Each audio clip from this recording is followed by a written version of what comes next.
In the capital of Silveria, the king rests on his deathbed while the people gather in tears. Though weak, he tries to comfort them with calm words, asking them not to cry. With a slight smile, he says that if everyone remains attached to him, it will be hard to leave in peace. As one of those present begs for prayers for his health, saying the kingdom still needs him, the old king senses a divine presence. In his final moments, he smiles as he sees before him the goddess Alistia, someone he wished to meet again before departing. The goddess Alistia acknowledges Inglis's deeds, praising his efforts for the good of the people and the world. She says she does not regret choosing him as the divine knight, and affectionately touches his face. Then she offers a reward, saying she is willing to grant any wish he has. Upon hearing he may ask for anything, Inglis confirms, surprised. The goddess replies that with all he has done, it is more than fair. In his thoughts, Inglis recalls his humble origins as a farmer's son and his rise to become a divine knight. He feels no regrets, believes he lived well, and is proud to have served his people with dedication.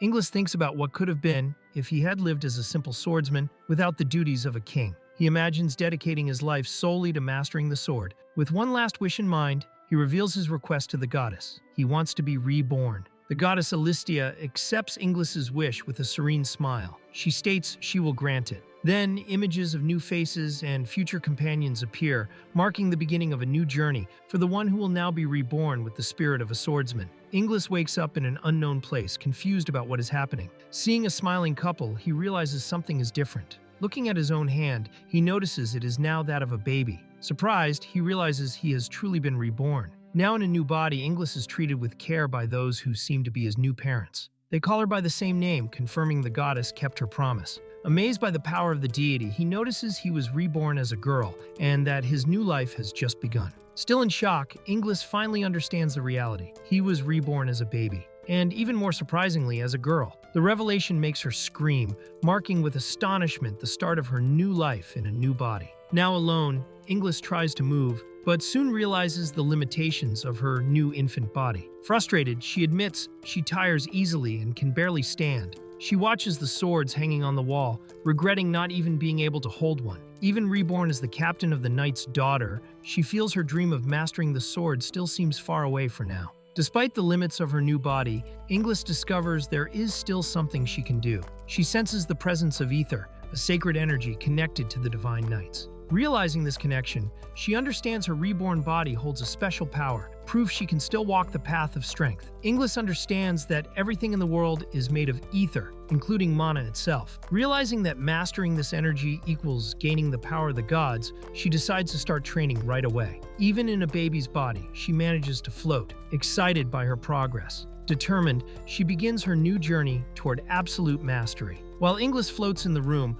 her mother Serena panics upon seeing the scene. Trying to keep up appearances, Inglis pretends to cry and lies down again, barely fooling Serena. Carrying the baby in her arms, the mother rushes to seek shelter, alarmed by the appearance of a magicite beast, something Inglis in her past life had never heard of. While being carried by Serena toward the castle, Inglis carefully observes the surroundings. Thinking about these magicite beasts, she hopes they are wild creatures thirsty for battle, enemies worthy to be faced by her blade in the future. Even in a baby's body, her warrior spirit remains unshaken. Serena safely reaches the castle and is greeted by Irina, her sister. Inside, the young Raphael, eldest son of the ducal house of Bilford, runs excitedly to see Serena and little Chris safe. Relieved, he expresses happiness to find them unharmed. Serena asks about Rafinia's safety, who is soon shown in the arms of a woman, well and protected. While waiting for the knights to deal with the magicite beasts, Serena comforts Inglis, saying that her father will take care of everything. Looking out the window, Inglis stares at the horizon with curiosity and suspicion, wondering what exactly these mysterious creatures are. Inglis watches closely as the magicite beasts attack outside. The creatures are covered in gems that shine brightly, likely due to concentrated mana. She concludes that life in this new era is much more dangerous, but this only strengthens her determination. While everyone believes Chris is scared, she is actually excited about the chance to fight. Restless in her mother's arms, she wishes to test her strength. Frustrated at being trapped in a body unable to act, she calls for an enemy, while the adults only try to protect her, unaware of her true desire for battle. Watching everything without being able to act, Inglis notices something new, a magical mark on Raphael's hand. She discovers it is a rune, something non-existent in her past life. These runes are essential for those who wish to become knights and wield weapons against the beasts. Only those who carry the hopes of the people receive such power, and Raphael is one of them. Raphael's mother instructs him firmly. He must survive, even if he has to leave everyone behind. Raphael hesitates but understands the responsibility he carries. Inglis watches and reflects on his special rune, recognizing it as the mark of a hero. However, she also realizes the weight that accompanies such a symbol. To lead, represent, and bear the burdens of a predetermined future. Chaos erupts when a magicite beast invades the castle, breaking through the wall. Serena acts immediately, saying she will face the creature to give others time to escape with the children. Raphael tries to stop her, desperate, but is restrained. Inglis, in Irina's arms, watches everything wide-eyed, gripped by the tension of the imminent battle. Serena tries to fight the magicite beast with a sword, but soon realizes her attacks are useless. The blade does not even scratch the creature. Panting, she orders everyone to flee. Raphael, though fearful, apologizes and asks Rafinha and Chris to wait while he tries to protect them all. The tension rises and the danger draws closer. Raphael decides to fight alongside Serena, believing that if they hold out long enough, a knight with an artifact will come to help them. Despite warnings, he insists, feeling that if he cannot protect those around him now, he will never be worthy of protecting an entire kingdom in the future. Meanwhile, Inglis watches silently, admiring his courage. Raphael advances bravely against the magicite beast, even in the face of extreme danger. To Inglis, this behavior represents the true spirit of a hero. With a smile of approval, she gets excited seeing such bravery, as Raphael resists the attack, determined to protect everyone around him. The magicite beast attacks fiercely, and Raphael tries to shield Serena, but she is gravely injured. The creature's roar echoes through the hall, as Raphael, shocked, rushes to his fallen aunt on the ground. The scene becomes desperate, against the overwhelming force of the enemy. Amid the chaos, Inglis begins to crawl slowly toward the magicite beast. Even in a baby's body, she moves forward without hesitation as the creature growls threateningly. Determined, she prepares to act, guided by her warrior instinct. Though unable to speak clearly, Inglis approaches the creature, releasing a powerful aura. She recognizes Raphael's courage and decides to intervene. Though uninterested in being a hero, she's willing to help those with potential. The magicite beast reacts with fury, sensing the power emanating from the small baby before it. With a bright glow in her eyes, Inglis releases a powerful burst of ether. The energy explodes against the magicite beast with devastating force, lighting the room and causing massive destruction. Even in an infant body, her control over ether proves extraordinary, making it clear the spirit of a warrior still burns strong inside her. After the powerful attack, a huge hole opens in the wall, revealing the open sky. The magicite beast is completely destroyed by the ether strike technique, a concentrated high-pressure ether blast. Inglis, with an innocent expression, calmly observes the result as if it were something trivial, despite causing such destruction in a baby's body. Raphael wakes and calls for Chris, surprised to see her unharmed. She, relieved he is awake, cannot hold back laughter and quietly celebrates her own feat, proud of the destruction caused, even though she is just a baby. After the attack, Inglis hopes Raphael thinks it was all just a dream. But the effort was too much for her baby body. She begins to feel dizzy and falls to the floor exhausted. Raphael rushes to her side, worried, while others call for help. Losing consciousness, Inglis only thinks about how sleepy she feels. While Serena and a knight talk about the city's safety, Inglis rests, hearing that everything went well thanks to Raphael. Knowing that some beast could destroy an entire nation, she feels even more challenged. Even sleepy, she decides her first goal will be to gain enough power to defeat any threat. With a slight smile, she thinks excitedly, "I can't wait." 5 years pass. The city remains peaceful, and the castle stands tall under the clear sky. Now older, Inglis walks confidently beside Serena through the corridors. Her posture already shows that this child carries much more than she appears. The spirit of a warrior who is just beginning her true journey. Now 5 years old, Inglis Yukas, the former king reborn, shows a confident and lively smile. Despite the new form, she feels satisfied with her situation. When called by Serena, she responds naturally, showing that even as a child, she keeps her determination intact to gain even more power. A carriage approaches the city, crossing the walls with an escort. Inside, two men travel silently, appearing important. The scene reveals something is coming, perhaps an official visit or a new threat. While the city remains calm, a new piece moves on the board. Inglis, now 5, admires her new appearance in the mirror, delighted by how adorable she became after reincarnation. Although she did not expect to be reborn as a girl, she accepts the situation with good humor. With a confident smile, she admits, "What is done is done. Now it's time to move forward." Inglis convinces herself that her female body is perfect to follow the sword's path without distractions, something a man could hardly achieve. Fascinated by her appearance, she admires herself in the mirror, fully convinced of her adorability. Irina and another woman watch from afar, laughing at the scene and commenting that Chris still has her habit of looking at herself too much. Realizing she was caught, Inglis feels embarrassed, but it's already too late. While the women praise Inglis's polite and refined manner, she tries to hide it by saying she just read many books. On the other side, Rafinha, also 5, trains with a wooden sword, panting but determined. One of the women asks Chris to go play with Rafinha, even though it might seem childish. Reluctant but polite, Inglis agrees. During playtime, Rafinha trips and falls, starting to cry. Chris quickly approaches, helps her up, and tries to cheer her. Although she thinks playing with a 5-year-old seems more like babysitting, Chris admits it brings some comfort. Soon after, she begins to watch the adult swordsman training and tries to instruct Rafinha, telling her to pay attention to how they move their body and sword. During training, the instructor calls Raphael to demonstrate his skills. Now 13 years old, Raphael gladly accepts, saying it will be an honor. As he enters combat, Chris watches beside another knight, who praises Raphael's passion. Chris agrees, saying that is all the more reason to keep training. Raphael attacks with strength in the duel, hitting his opponent and making it clear he is not finished yet. The audience reacts excitedly, praising his performance. Soon after, the final blow is struck, ending the fight with the declaration, "Fight over." While everyone celebrates Raphael's performance, Chris watches quietly, thinking that, besides being respected as the Duke's heir, Raphael is also worthy, dedicated, and hardworking. Raphael is declared the winner of the fight, receiving praise for his unparalleled sword skill. Rafinha admires him enthusiastically, saying she would like to fight him one day. Chris, watching, comments that only her father might still be able to beat him. Meanwhile, someone calmly approaches, drawing attention with a greeting directed to the Knights of Ymir. The approaching group is introduced as the Rambach Company.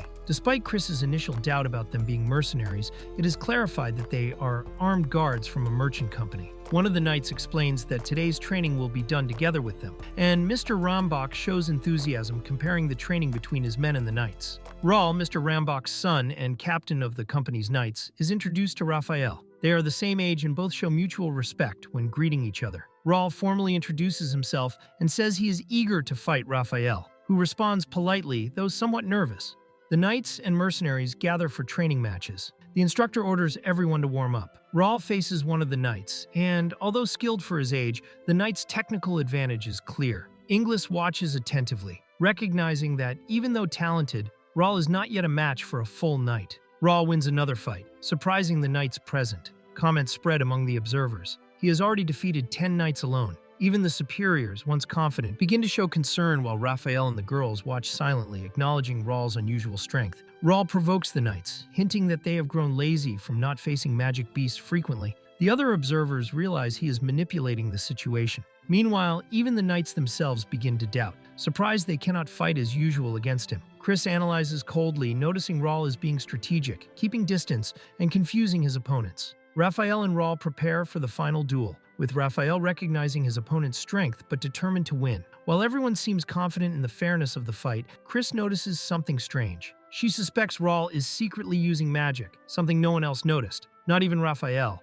who carries one of the most powerful runes. Indignant, Chris concludes there is cheating involved. Chris understands Rahl's trick. He is using a restraining magic that paralyzes anyone who looks directly at him. This technique should be obvious to any minimally trained mage, but no one seems to notice. She gets frustrated realizing that, over time, people in this era lost their sensitivity to magic, even after all the effort she made in her past life to spread that knowledge. Meanwhile, worried, Rafinha asks if Raphael still has a chance to win. Raphael accepts Rahl's challenge confidently, while Rafinha cheers him on enthusiastically. The two prepare, and the duel begins with a strong clash of swords. Raphael attacks with determination, advancing quickly toward his opponent. Rahl easily dodges Raphael's attack, mocking his slowness and taunting him sarcastically. Confident, he counterattacks swiftly, hitting Raphael and unbalancing him. Chris watches worriedly, realizing Raphael has not noticed Rahl's hidden magic and might end up like the others defeated. Chris firmly intervenes, protecting Rafinha and telling Raphael not to worry. She hands back his sword and suggests he avoid looking directly at Rahl. Raphael thanks her emotionally, while Ronnie, still scared, also expresses gratitude. Chris shows confidence and determination facing the situation. Chris notices something is wrong.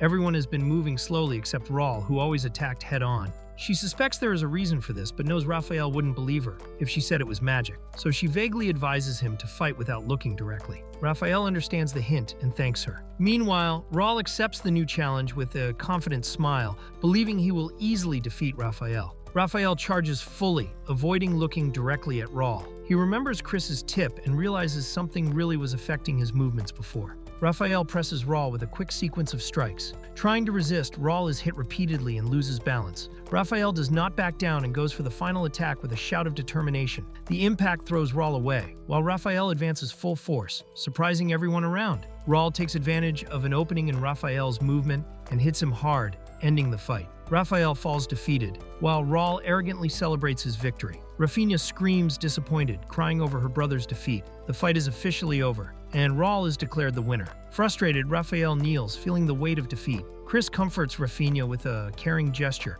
promising to avenge Raphael's defeat. Determined, she walks to the center of the arena, wielding her sword. Chris faces Rahl firmly and challenges him to one last fight before he leaves. The crowd reacts surprised by the sudden request, including Raphael, who watches attentively. Rahl, confused, asks if she is serious, while Chris remains determined, holding her sword confidently. The boy, surprised, questions the idea of fighting her. However, the girl responds firmly, confirming yes. With a serious expression and determined posture, she points her sword directly at him, challenging without hesitation. The boy mocks the duel proposal and says he has no time to play with a child. He says he intends to challenge Captain Luke, ignoring the girl completely. However, she confronts him firmly, insinuating that he cheated at something. Faced with the accusation, he reacts nervously, vehemently denying it. But she keeps the pressure, threatening to expose his tricks in front of everyone. Annoyed, the boy yields to the challenge and agrees to fight, but warns she should not complain if she ends up hurt. Confident, the girl only smiles determinedly. In another corner, two women watch the situation, while the girl's father tries to stop her, surprised by her decision. She reassures him firmly, saying she is his daughter, showing she will not back down. Determined, Inglis says she needs to defend the knight's honor, clearly excited to fight. When her father tries to back off, she threatens to tell her mother about a broken vase. With no choice, he agrees and starts the countdown for the duel. Meanwhile, she prepares confidently, and he just accepts the situation, relieved that she is convincing and determined. The duel begins with both taking their positions. Rahl adopts a defensive stance, waiting for Inglis's initiative. She notices he is using magic again, which makes her even more focused. Determined, she tightens her grip on her sword, ready to act precisely. Inglis easily blocks Rahl's magic, protected by a power that dissipates attacks upon touching her body. She knows she could defeat him easily using her true power, but prefers to prolong the duel. With an excited smile, she decides to have some fun before ending the fight. Inglis chooses to face Rahl using technique alone, pretending his magic is working, even though she is unaffected. She wants to challenge herself more than Raphael did before. As she prepares, the others watch curiously, noticing there is something different about her posture.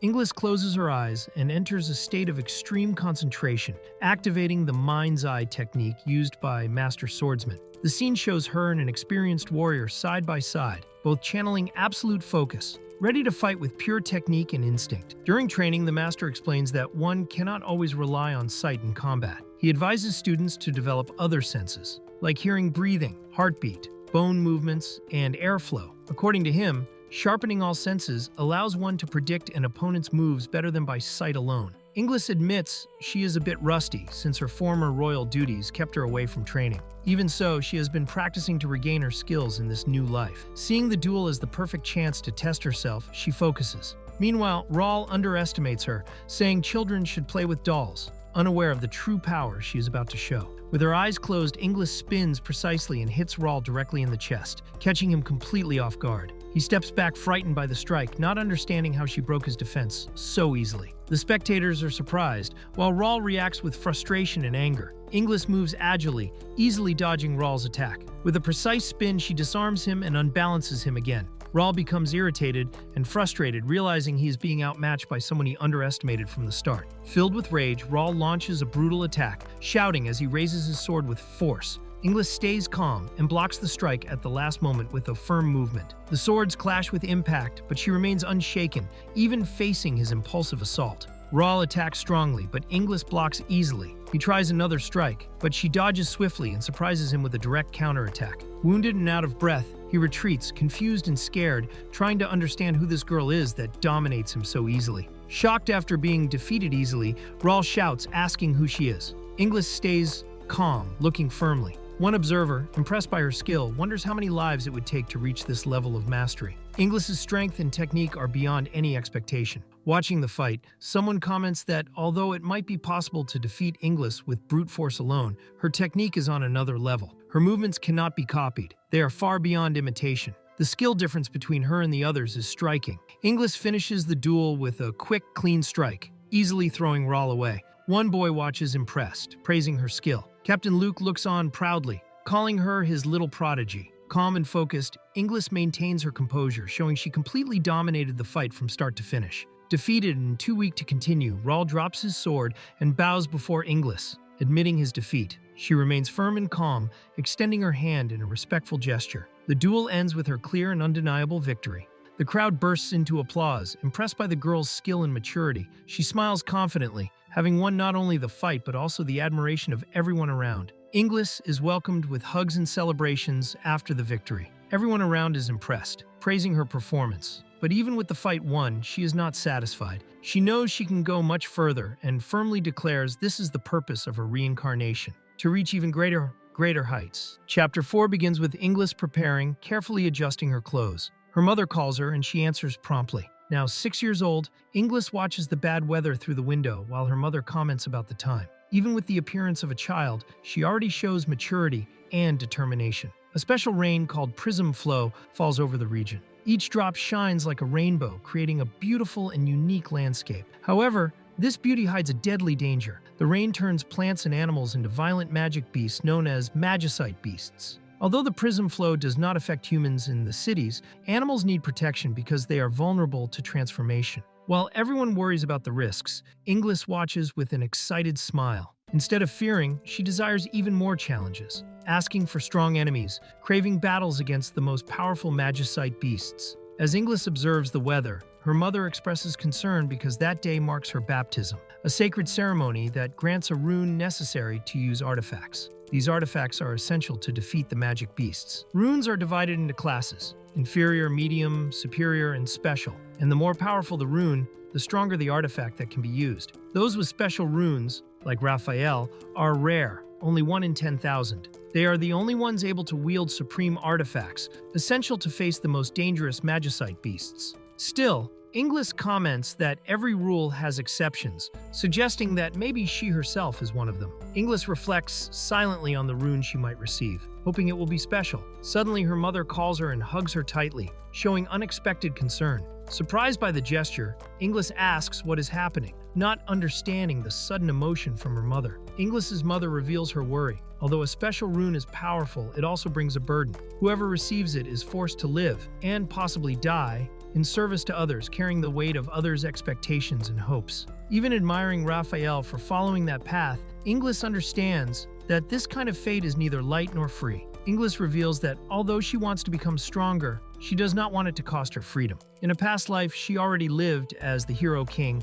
bound to duty. Now, even with her passion for battles, she prefers a path where she can choose for herself, without being forced to carry the destiny of a hero. Inglis's mother, relieved by her daughter's decision, asks that during the baptism she firmly think, "No special rune." Inglis agrees with a smile, promising to follow the request. The two seal the agreement with a handshake, confident that their choice will be respected. Inglis walks determined, reflecting on her new life. For her, the second chance is a precious gift, and she does not intend to waste it on forced obligations. Her only goal is clear: to dedicate her existence completely to mastering the sword. Inglis and her mother arrive at the castle chapel, an imposing and sacred place where the baptism will take place. Rays of light pass through the stained glass, illuminating the path ahead as they prepare for the decisive moment. Duke Bilford arrives at the ceremony, and everything gets ready for the start of the baptisms. Raphael comments that he will soon leave the city to enter the Knights' Academy, but is happy to be present for this moment. Meanwhile, everyone excitedly speculates about the runes the youths will receive. Some even suggest Inglis might end up with a special class rune,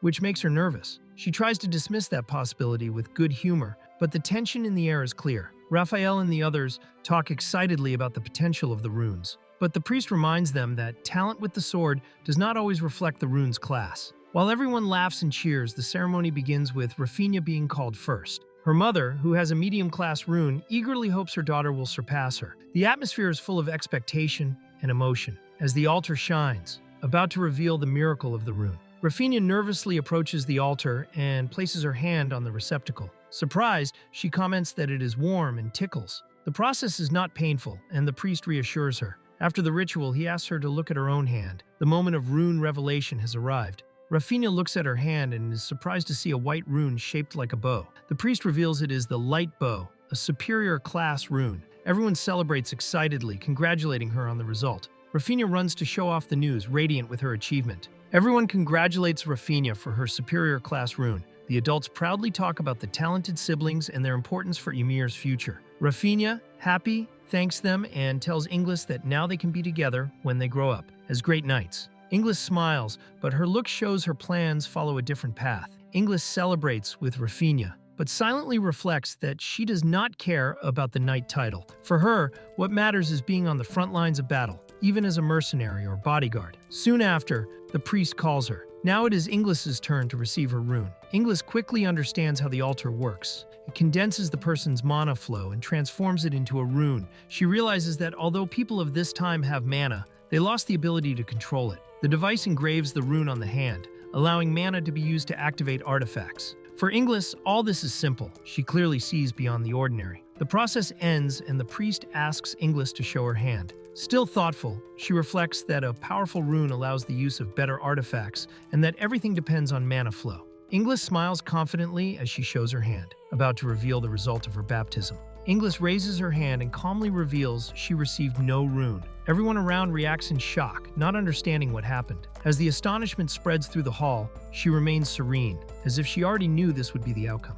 Inglis remains calm. For her, not receiving a rune was expected. After all, her body does not have ordinary mana but ether, the substance used by the divine knights. Instead of being frustrated, she feels relieved to have avoided the burden of a special rune and already begins thinking about how to train to convert ether into mana. With a slight smile on her face, everyone is shocked to learn Inglis did not receive a rune. The term no rune usually refers to someone who does not have enough mana, which clearly is not her case. Some think the artifact that engraves the runes may have broken and suggest trying again. While everyone pressures her, Inglis remains calm, determined to repeat the process only to avoid causing a fuss, even knowing she does not need a rune to reach her goals. After 5 attempts, the result remains the same. No rune appears on Inglis's hand. Everyone is confused and disappointed. Raphael wonders how this is possible, since without a rune, she cannot become an official knight. At most, she would be accepted only as a squire. The question now is whether she can still succeed him as captain of the knights. Inglis, meanwhile, remains calm and only apologizes for having disappointed. Inglis stays calm even after the rune failure. She comforts her father, saying she can still do many things without one. She recognizes that without the rune she will never advance beyond Squire, but sees this as a positive. She will be able to focus on fighting on the front lines, training her skills to the fullest without worrying about ranks or titles. Inglis gets emotional and sees her situation positively. Even without being able to wield an artifact, she believes she can still protect Rafinha as her shield. Her reaction surprises everyone but conveys courage and purpose. Rafinha runs and hugs her tightly, while the adults around realize that, despite the circumstances, hope remains alive. Ronnie and Raphael get emotional with Inglis's decision and hug her tightly. Ronnie is radiant to be able to stay with her forever, while Raphael cries, admiring Inglis's nobility. Even surrounded by so much affection, Inglis recognizes they are trying to cheer her up and, although feeling a bit guilty, admits she could not have wished for a better outcome. Days later, Raphael leaves for the Knights' Academy in the capital. He says goodbye with hugs and silent words, leaving Inglis and the others behind. The carriage continues on its way, and with the separation, time keeps passing. Now older, Inglis and Rafinha return from a hunt for magic beasts, disappointed for only having faced weak creatures. Inglis laments the lack of challenges, while Rafinha comments that she has not seen a really strong beast for decades. Even so, Inglis hopes neighboring countries will ask for help in some real fight. Inglis and Rafinha are now 12 years old. As they walk together, Rafinha is scared by the idea of facing powerful magic beasts, remembering that only supreme artifacts can defeat them. Inglis, excited, teases Rafinha, saying it would be a good chance to test that theory in practice. 6 years have passed since Inglis and Rafinha's baptism. Rafinha, with her high-class rune, is preparing to enter the Knights' Academy. Meanwhile, Inglis, who has no rune, uses this as an excuse to keep training. She has permission from Rafinha's father to accompany the knights and hunt magic beasts, which helps her constantly improve her skills. Inglis looks for answers about what happened to her old kingdom, Silvare, but even after searching many books, finds no clues. Still, she keeps hope to discover something in the capital or other lands. Meanwhile, Rafinha reminds her that they have plans for later, keeping the mood light and reinforcing their friendship. Rafinha tells Chris that the royal inspectors are arriving and that they were invited to a welcome banquet by her father. Chris, with a confident smile, prepares for the event and responds that she is ready, making it clear she will make a good impression. Rafinha and the others are impressed with Chris's appearance, praising how beautiful and elegant she looks in the dress. Chris politely thanks the compliments, but inside feels uncomfortable, as the dress is tight around the bust, which bothers her a lot. Chris looks at her own reflection satisfied and admits she looks mature for her age, but sees no problem with that. She recalls how she used to be shy with different clothes at first, but got used to it thanks to Rafinha's insistence. Now she even recognizes that dressing well can be fun, a good change of pace from training. Meanwhile, Rafinha and the other woman get excited, suggesting tweaks to Chris's look. As the day ends, Chris and Rafinha walk side by side after spending the whole day shopping. Suddenly, Chris is surprised and looks up at the sky, where they both see a huge floating island hovering among the clouds,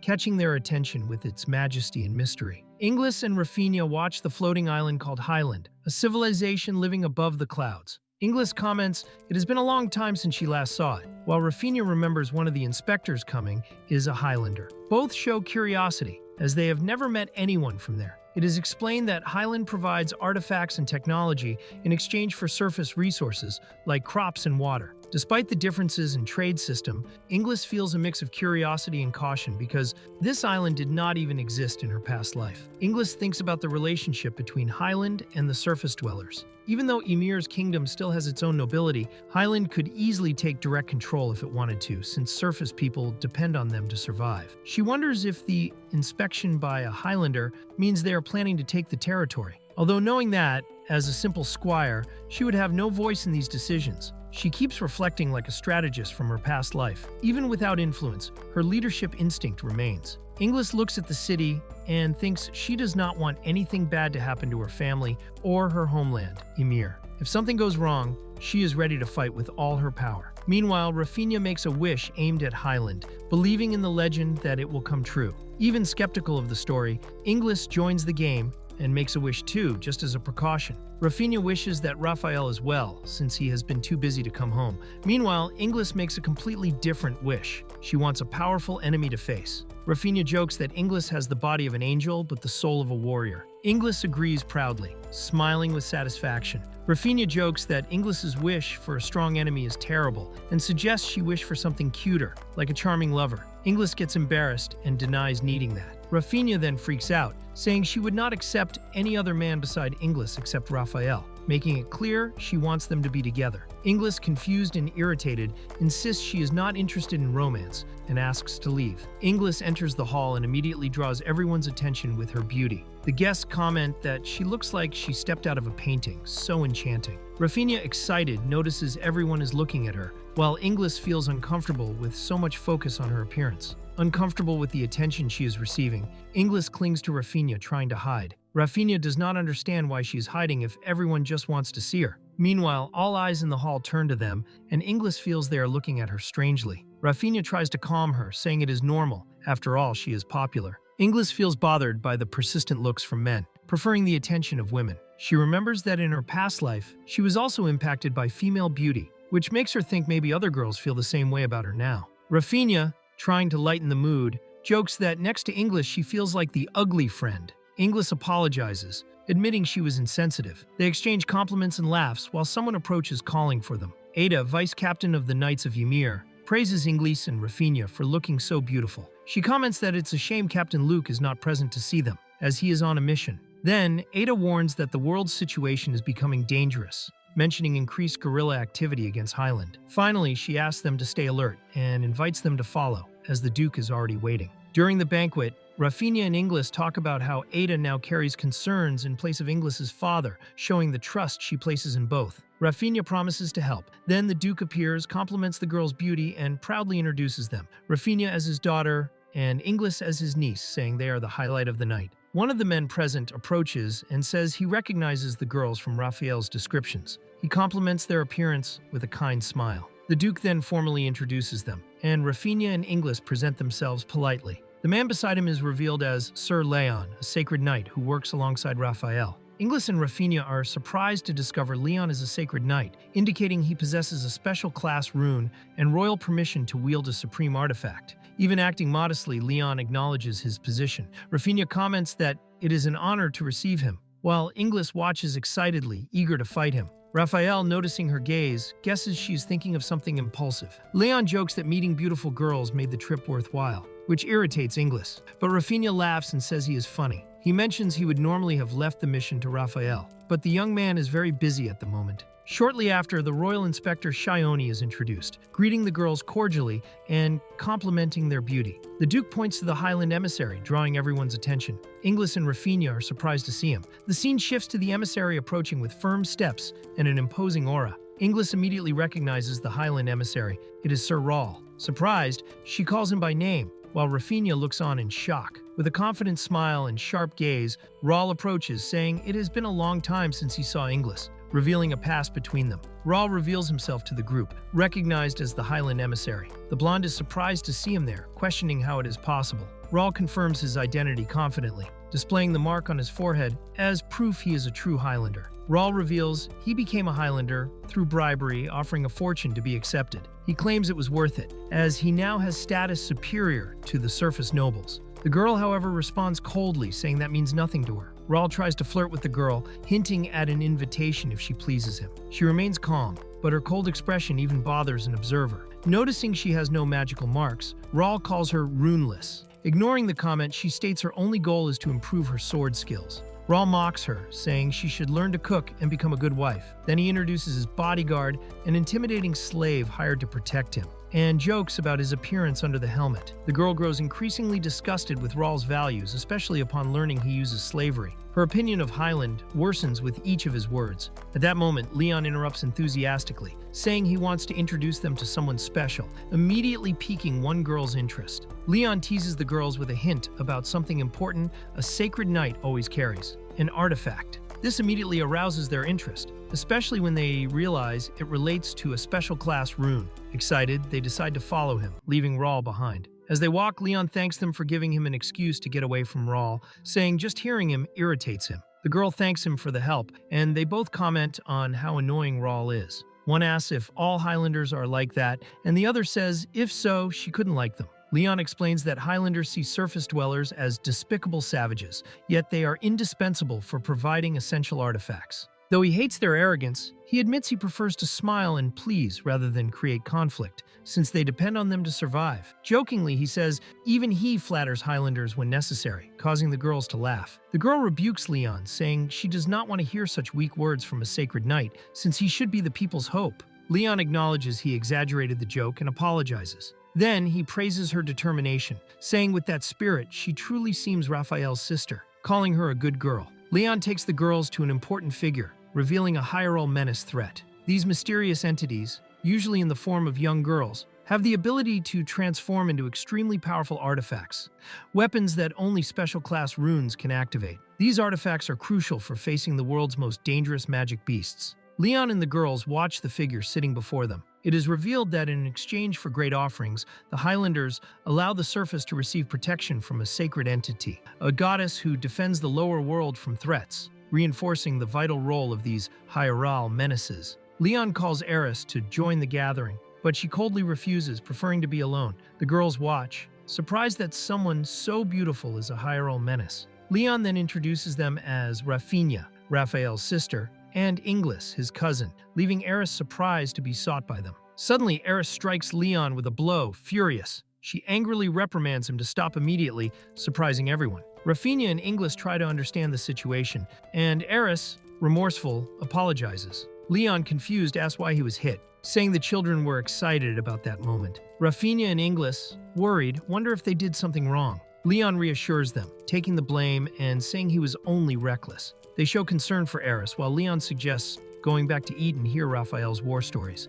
Despite the awkward mood, he tries to lighten the tension with humor. A loud scream grabs everyone's attention, putting Rafinha and Inglis on alert. Not knowing what is happening, they perceive from the intensity of the sound that it is serious. Inglis smells a familiar scent in the air, a strong odor she recognizes from battlefields, making her understand that something dangerous is about to happen. Everyone is shocked to find a completely charred body on the ground. The smell of burnt flesh is strong, and the horrible scene reveals the severity of what occurred. Rafinha recognizes the victim's clothes and suspects it is Lord Shione. Leon, astonished, demands to know what happened there. While Ada cries desperately, Rahl arrogantly reveals he was the one who attacked, saying he only taught a lesson to those who do not respect the Highlanders. Inglis confronts Ada, trying to understand what happened. In tears, Ada takes the blame, saying it was because of her that Lord Shione ended up that way. Ada, trembling, reveals that Rahl ordered her to accompany him later that night. When hesitating, Lord Shione intervened to protect her. Furious, Rahl attacked, saying he hated him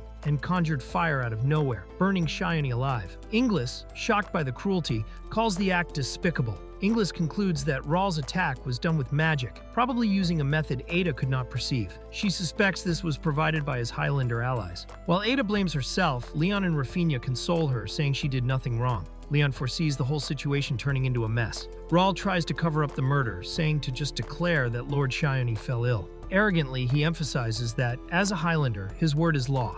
Leon notices the manipulation and comments that the king has no power to confront Highland, nor intention to do so. Rahl threatens Duke Bilford, saying if he wants, he can accuse him of conspiracy, making it clear he uses his position to control the narrative. Rahl demands that Ada obey his orders and provokes the local nobles, telling them to sell their soldiers to save themselves. Rafinha and the Duke revolt against his arrogance. Inglis watches with disdain, calling him twisted. Rahl then states his contempt for the surface population and says his fortune was well spent to become a Highlander, making it clear he now intends to crush the dignity of all beneath him. Inglis stares at Rahl and declares without hesitation that she despises him. He tries to provoke her, saying maybe he should demand her company as compensation, insinuating his previous victory was luck. But Inglis, firm, replies she wouldn't oppose, leaving him surprised by her boldness and coldness. Inglis decides to face Rahl, aware he holds a grudge and would act against her anyway. Rafinha and Ada try to stop her, worried, but Inglis remains firm.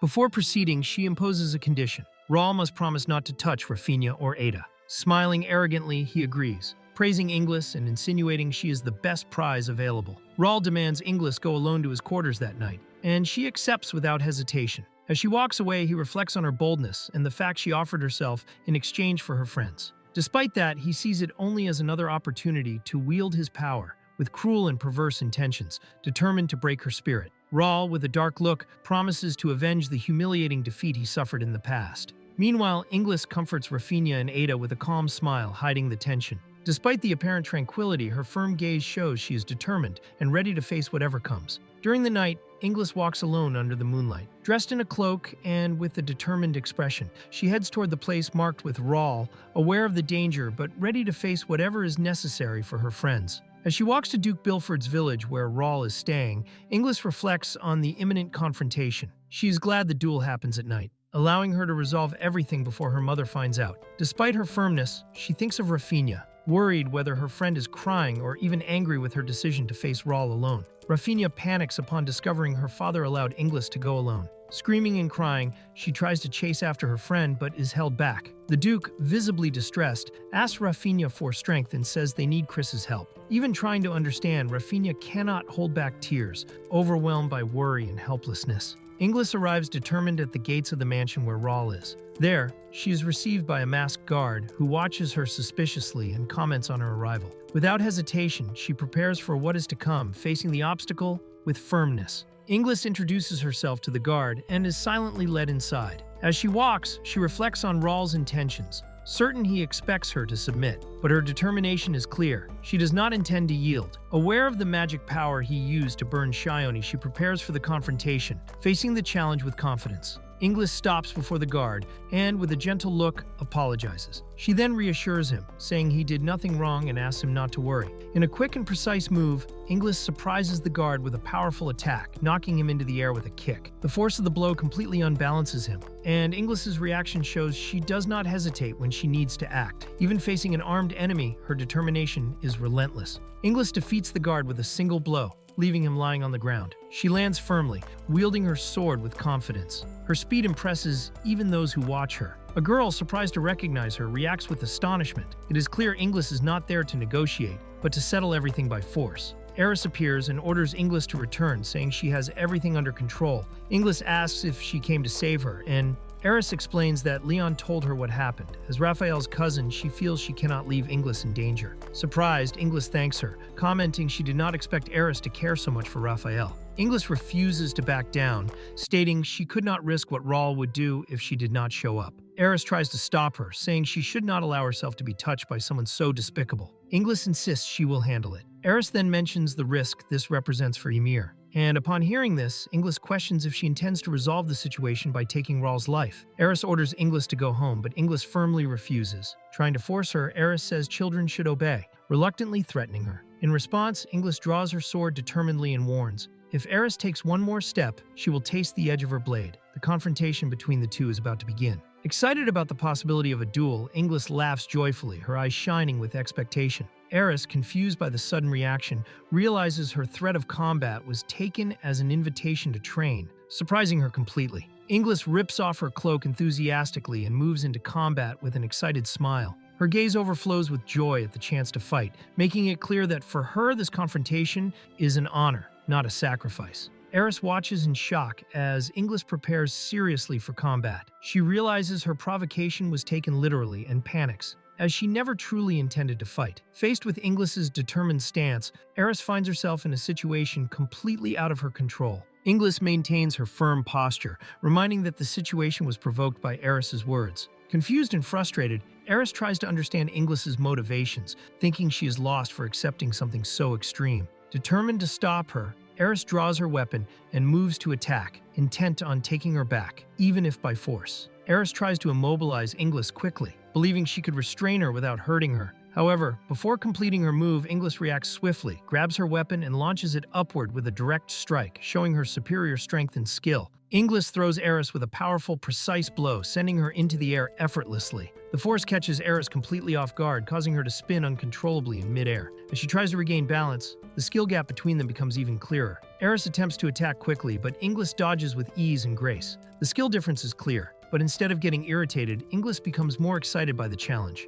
While Aerys grows frustrated, Inglis shows enthusiasm, thrilled by the fight and satisfied with her opponent's strength. The battle continues intensely, swords clashing at high speed. While Aerys despairs over the situation, Inglis grows increasingly excited, completely consumed by the adrenaline of battle. Her eyes shine with excitement, making clear she views the duel not as an obligation, but as fun against a worthy opponent. Inglis keeps attacking with frightening speed and precision, leaving Aerys at a total disadvantage. Even without using runes or artifacts, her strength and agility easily surpass the average human, rivaling even divine knights. Aerys realizes how abnormal the situation is. She is being dominated by someone in human form who, theoretically, shouldn't be so powerful. Aerys begins trembling as she realizes the true extent of Inglis's power. The young woman, smiling excitedly, demands that Aerys fight with everything. Aerys, completely shocked, can barely understand what she faces. Inglis's blows continue coming with absurd speed and precision, pressuring Aerys without giving room to react. During the clash, Inglis blocks Aerys's attack with such force that her opponent's sword breaks on impact. Aerys, incredulous, watches her weapon shattered while Inglis stays calm, showing total control of the situation. Aerys advances angrily after losing her sword, but is easily restrained by Inglis, who strikes her directly in the abdomen. The impact makes Aerys scream in pain and retreat, while Inglis watches with a serious expression and full command of the fight. Inglis steps back after disarming Aerys with a single blow. As Aerys tries to recover, Inglis recognizes that the common weapon she used was useless against someone like her. Still, the excitement of battle makes her eyes sparkle. She smiles, thrilled to finally face someone who forces her to fight seriously. After the unexpected blow, Inglis appears concerned and tries to apologize, thinking she may have hurt Aerys. However, her opponent's confused reaction makes Inglis wonder if she is truly a worthy adversary. Even trying to reassure her, Inglis's insecurity briefly surfaces, showing that she values fair and honorable combat above all. Inglis asks Aerys if a Hyrule menace can feel mana.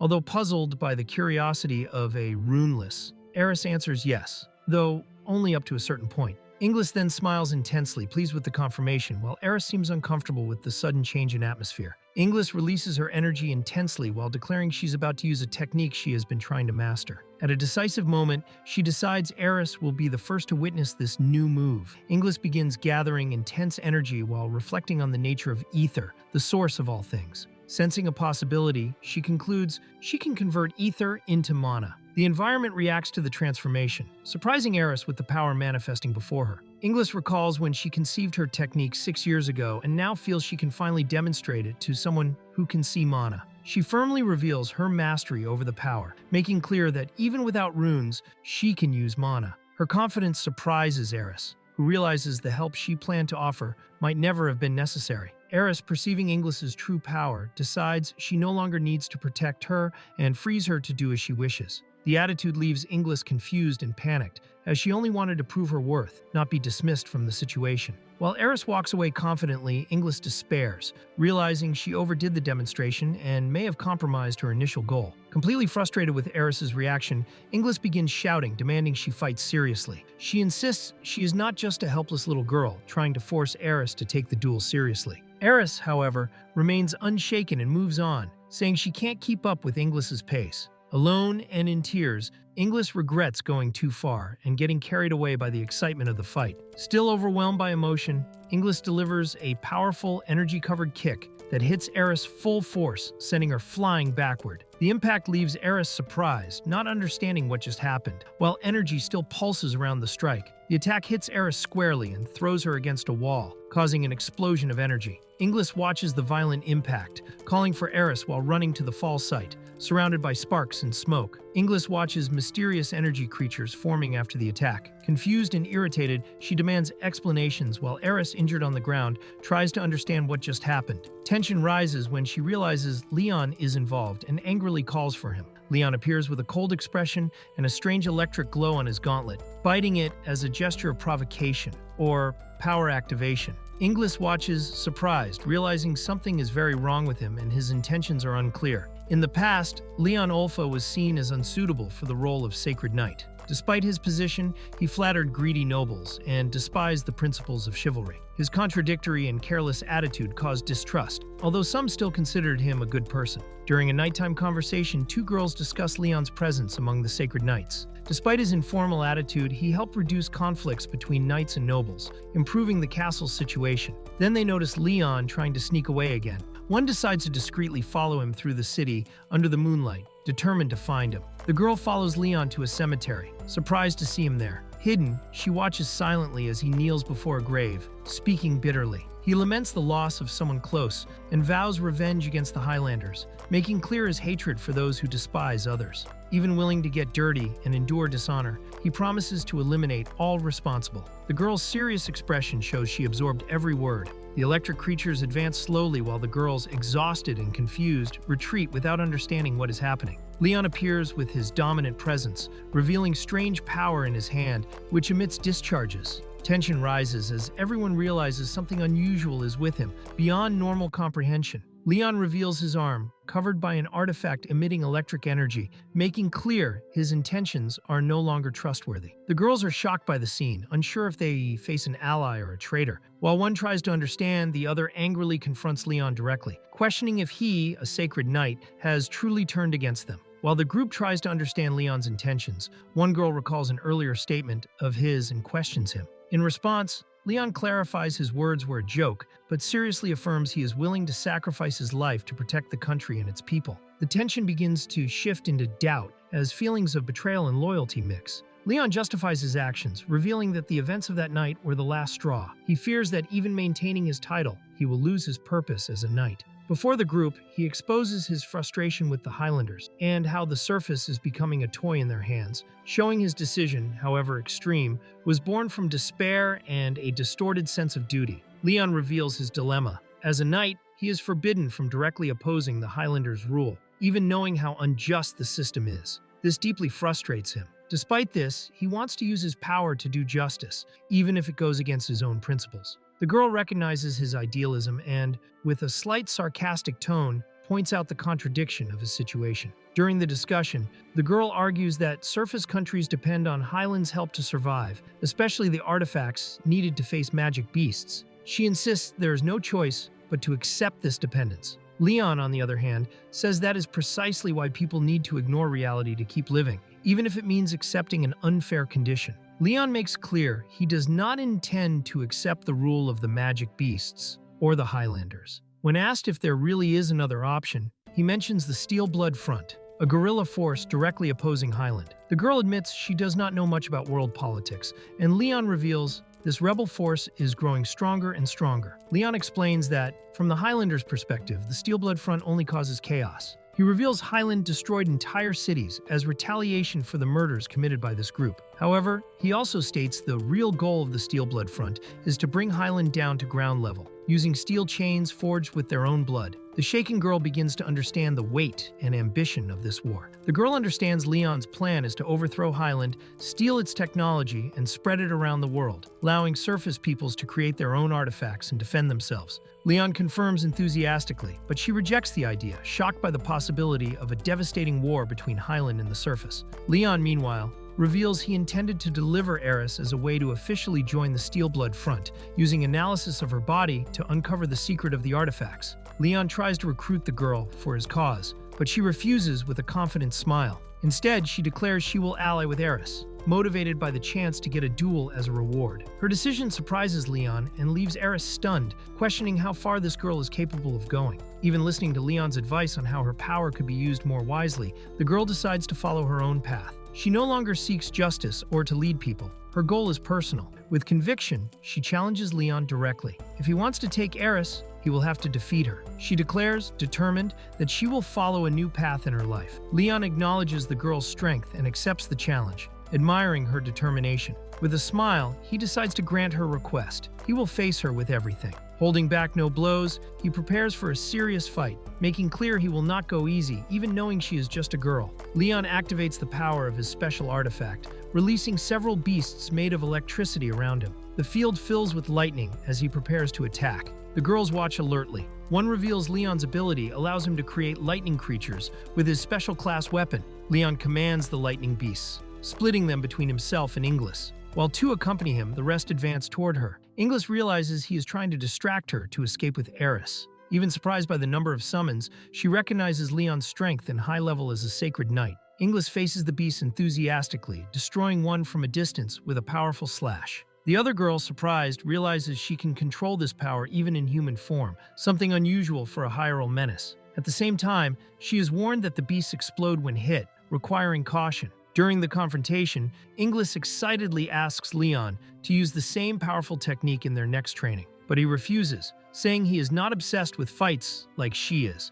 Mid-battle, a companion provokes him, pointing out that, despite his tough pose, Leon cares about others, which irritates him, though he cannot hide his embarrassment. Surrounded by the electric beasts, Inglis perceives the enemy's strategy and prepares to act. Determined, she takes a firm stance and begins gathering energy with increasing intensity, ready to counterattack with full force. Inglis advances firmly, breaking the ground beneath her feet as she prepares. With precise posture, she glides across the field while one of the electric beasts comes at her, initiating direct confrontation. Inglis strikes the electric beast with a direct blow, piercing it with devastating force. The ensuing explosion is intense, shaking the field and surprising those watching. Aerys' reaction shows shock at the impetuous action, while dust and debris fill the area. The explosion leaves a dense cloud of smoke, and everyone watches in silence, waiting to see the result. As the dust clears, Inglis appears standing in the center of the destruction, intact and confident. The sight surprises both Leon and Aerys, who cannot understand how she withstood the impact unharmed. Inglis reveals her new ability, surrounded by a barrier called the Ether Shell, which protects her from explosions by condensing ether around her body. She explains that, even without being able to escape the impact, she can resist damage by strengthening her defense. More than that, she declares she can access the power of a divine knight within herself, making clear her potential is far from its limit. Determined, she prepares to continue the battle with even greater intensity. Inglis unleashes a devastating wave of power, destroying the beasts around her with ease. Leon, surprised by what he sees, acknowledges that she was also hiding her true power. Inglis's strength is such that he begins to wonder if this might be the kind of power capable of changing the fate of a nation, or even the entire world. Inglis returns to Aerys' side after defeating the beasts, showing confidence. Though appearing stable, she admits the technique used consumes a lot of energy and she cannot maintain it for long. Aerys teases her, commenting that she is demanding, since she asked for seriousness while also hiding her true power. Both acknowledge they were testing each other. Leon admits that nothing he tried was able to stop Inglis. He acknowledges that if she were an enemy,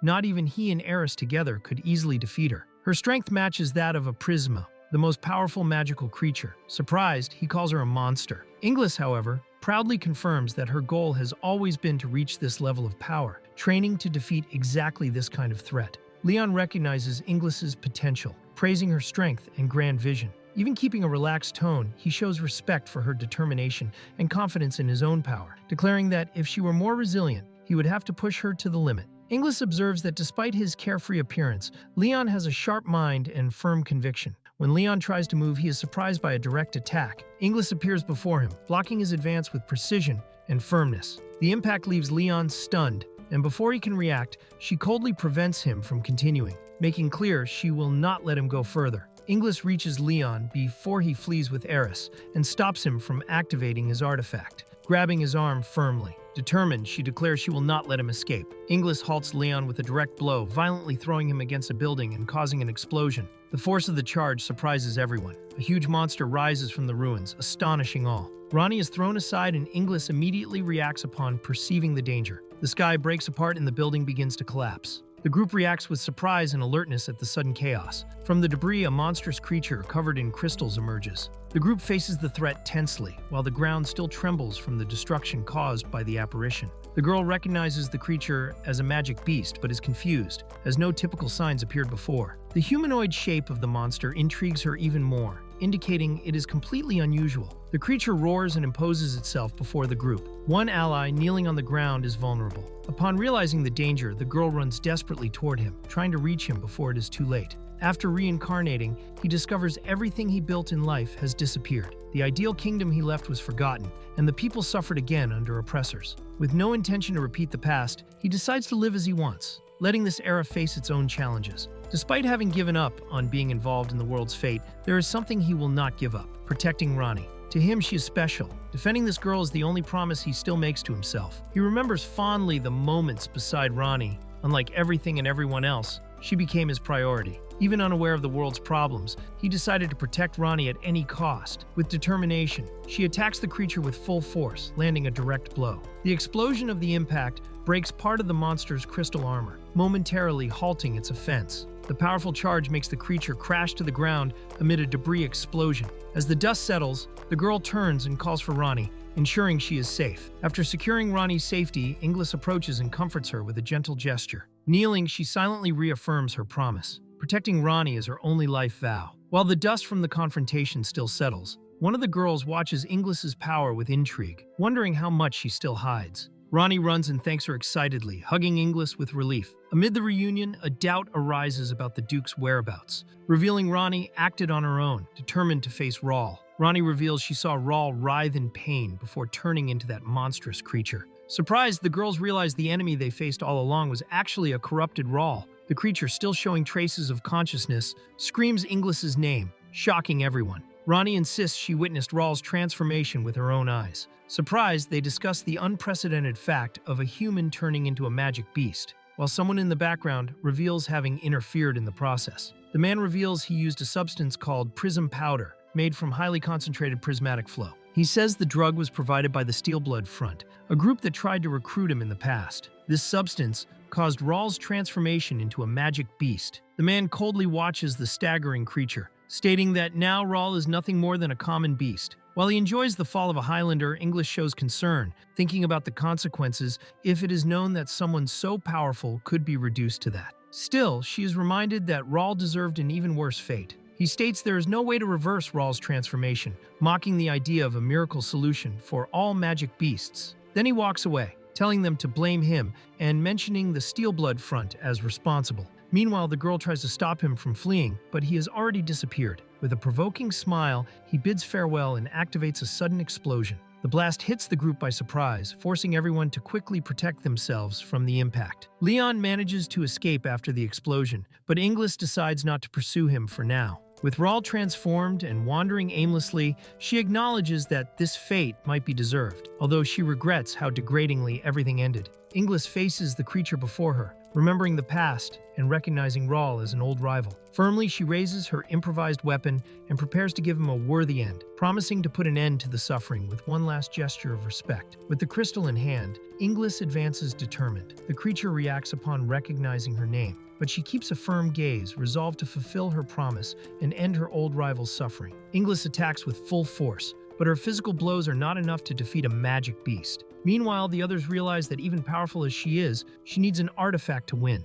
Ronnie panics, realizing she does not have an item capable of helping. Inglis decides to use a definitive technique to give Rahl a quick and painless end. However, she realizes using it inside the city would put innocent lives at risk. The only solution is to lure the creature outside the city. But doing so without causing destruction along the way will be a great challenge. Inglis gets an idea as she looks at the moon and decides to put it into practice. Confident, she positions herself before the creature and begins to lure it, determined to lead Rahl far from the city before using her final strike. While Inglis deals with the creature, reinforcements arrive on horseback. Determined not to leave everything to the girls, they advance to help. One shouts angrily at the Highlanders, while another calls for Rafinha and Inglis, saying they came to save them. Inglis halts her strike upon realizing she was nearly seen in action. Soon, she reunites with the arriving allies. Ronnie and the others show relief that everyone is okay, while the Duke approaches and questions, confused about the origin of the magic beast still walking in the distance. When the creature tries to escape, the knights prepare to attack, but Inglis intervenes, warning about the danger. She insists they face the threat cautiously. Despite the scare and doubts, all acknowledge something must be done, even if she alone continues taking the lead. Inglis takes command and states that she and Aerys will handle the situation, promising it will be quick. Aerys, caught off guard, tries to question, but Inglis already drags her with determination, not giving a chance to back down. Without hesitation, Inglis runs toward the creature alongside Aerys, declaring they will attack. Aerys, shocked, can barely believe the audacity of the plan, but it is already too late to back out. The creature roars furiously as Inglis and Aerys rush toward it. Determined and confident, Inglis calls Aerys to follow her, taking the lead in the charge. Inglis leaps with explosive speed, gaining momentum and taking Aerys with her. The two shoot like a lightning bolt toward the creature, leaving behind a trail of wind and force. The attack is about to begin with full power. Observers notice, surprised, that the creature was thrown out of the city. Inglis, with a satisfied smile, watches the plan work perfectly, having driven the danger away without causing destruction around. Ronnie praises Aerys, thinking the victory was thanks to her, which leaves Aerys unsettled. Inglis just smiles and encourages her to follow her lead. With a lighter mood, she gathers the group and declares it is time to finish everything once and for all. While jumping across the city's rooftops, Ronnie asks Inglis what she meant earlier. Aerys, still confused, realizes she was treated as if responsible for releasing the creature, but doesn't fully understand why. Inglis avoids giving a direct explanation, keeping a mysterious air. Ronnie reveals that Inglis hides her true strength to avoid attracting attention, since defeating a magic beast without a rune would cause an uproar. Jokingly, she suggests the real reason is pure laziness and avoidance of responsibility. Even without denying, Inglis just smiles under the full moon, and Aerys acknowledges she must have her reasons. Even after the powerful strike, the creature still rises. Surprised, the girls comment on how impressive the kick was. Ronnie tries to indirectly praise Inglis, but she quickly deflects attention, saying it was the other's fault. The situation creates a comic moment among them, even amid danger. Inglis comments that normal attacks are ineffective against magic beasts, requiring a special kind of power. She asks if Rahl, even transformed, approaches the strength of a primer. Aerys firmly answers no. The difference is like that between a child and an adult. Inglis faces the creature and concludes she must be strong enough to defeat it with a single strike, as any weaker attack would have no effect against a higher-level enemy like a primer. Determined, she asks Ronnie and Aerys to stay behind while she advances alone. Facing the creature, Inglis senses something different in its eyes, a silent plea. Convinced, she believes Rahl wants to be freed from that state. Determined to grant him this, she begins to concentrate her power, preparing an attack that could end his suffering definitively. Inglis releases an immense amount of energy, making the air vibrate around her. The glow and pressure of the accumulated power surprise everyone nearby, including Aerys and Ronnie, who watch in shock as the strength of her attack reaches its peak. Inglis recalls her 12 years of training since the first encounter with a magic beast. Aware of her evolution, she gathers all her strength and bids farewell to Rahl with respect, launching a devastating attack to decisively end the battle. Inglis unleashes her final blow, the powerful Ether Strike, concentrating all her strength in a single attack. The generated energy takes over the field, advancing with brutal intensity toward Rahl, who faces the impending impact, unable to react. The strike hits directly, creating a huge crater and making the impact felt from afar. Inglis watches silently the devastating result of the attack, ending the conflict with a single precise blow. Ronnie and Aerys celebrate, impressed by Inglis's strength, who defeated the creature with a single blow. However, they soon realize something is wrong. Staggering, Inglis collapses to the ground, exhausted after using so much power at once. Ronnie and Aerys rush to Inglis, worried, but she responds with a smile, saying she just got a little tired. Despite the victory, she admits she still needs to improve her endurance. While the three talk, Aerys asks Inglis if what she said before, about wanting to save Rahl, was true. The doubt lingers, but the mood between them stays light. Inglis smiles relieved as she looks at the sky and clenches her fist with determination. She remembers an old belief that by making a wish focused on Highland, it would come true. Silently, she renews her hope, ending the moment with a calm and confident air. The next day, two girls walk down a luxurious corridor. One is still sleepy while the other feels refreshed and eager to eat. Upon entering the hall, they are greeted by a girl with a serious and elegant appearance, who calmly says, "Good morning." The girls report to the capital that Leon was responsible for everything and allied with the enemy front. The blonde says Raphael is helping ensure no blame falls on them and that, for now, they can rest. Then she discreetly asks them to keep what she did a secret, suggesting they say they were the ones who defeated Rahl. The two react with joy and gratitude. The blonde thinks for a moment and agrees to keep the secret, but makes it clear it will be a favor. With a confident smile, she extends her hand and says she will ask for something in return someday,